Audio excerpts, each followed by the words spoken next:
සුබ දවසක් වේවා හැමෝටම. එන්නකෝ අපි බලමු අපේ පැලය මැරුණත් හැදුනත් දෙකෙන්ම මුදල කොහොමද හොයාගන්නේ කියලා.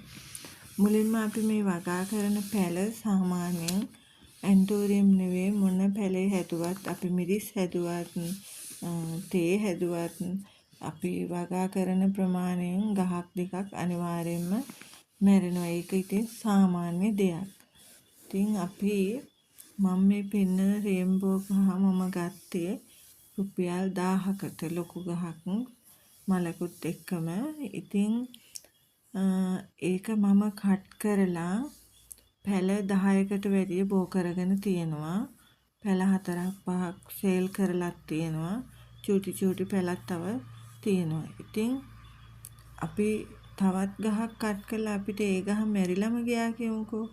එහෙම වුණාට මේ රේන්බෝ ගහෙන් ගත්ත මුදලයි තව වැඩි ප්‍රමාණයක් පැල බෝ කරගෙන තියෙන නිසා අපිට මේ මුදලයි ලැබිලා තියෙනවා. ඉතින් ගහක් දෙකක් මැරුණාම අපිට දුකයි තමයි.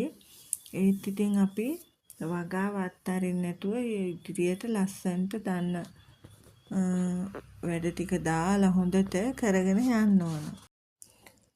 බොහෝ වෙලාවට මේ බොටම් කොටස නරක් වේගන වගේ එනකොට කොළ කහ වෙනවා. ඒ වෙලාවට බොටම් කොටස හොඳට අරගෙන සුද්ධ කරලා නරක් වෙන්න වාගේ ගහ ගියත් පිරිසිදු වැල්ලේ ගහලා මේ ටනල් එකකින් එළි හරි තියලා බලන්න ඕන කඳ කොටස් විසි කරලා දාන්න එපා මැරෙන්න යනවා කියලා. එහෙම කඳ කොටස් වලින් බොහෝ වෙලාවට පැල බෝ කරගන්න පුළුවන්.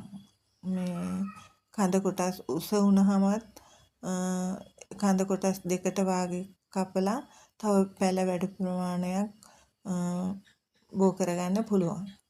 ඉතින් අපි එක ක්‍රම අත්හදා බලලා පැල වැඩි කරගන්න කොට තමයි අපි ගහක් දෙකක් මැරුණත් ඒ ගහෙත් බෝ කරගන්න පුළුවන්. මේ තියෙන්නේ මම මේ පොඩි කඳ කෑල්ලක් ගහක් සවුත් වෙච්ච එකක් වැල්ලේ ගහලා බලන්න බුෂ් එකක් වගේ මේ පැල ගොඩාක් දාලා තියෙනවා.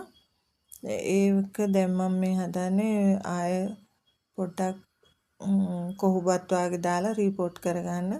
ඉතින් කඳ කොටස මැරෙන්න ගිහපුවාම විසි කරලා දැම්මනම් අපරාධ මේ පැල ටික මට නැති වෙනවනේ. ඉතින් ඒ නිසා මේ තියෙන්නෙත් එහෙම කඳ කොටස් එහෙම ගාපු එවෙන් පැල ඇවිල්ලා ගහක් මැරුණාම විසි කරලම දාන්න නැතුව පොඩ්ඩක් මේ උත්සාහ කරලා බලන්න ඕන.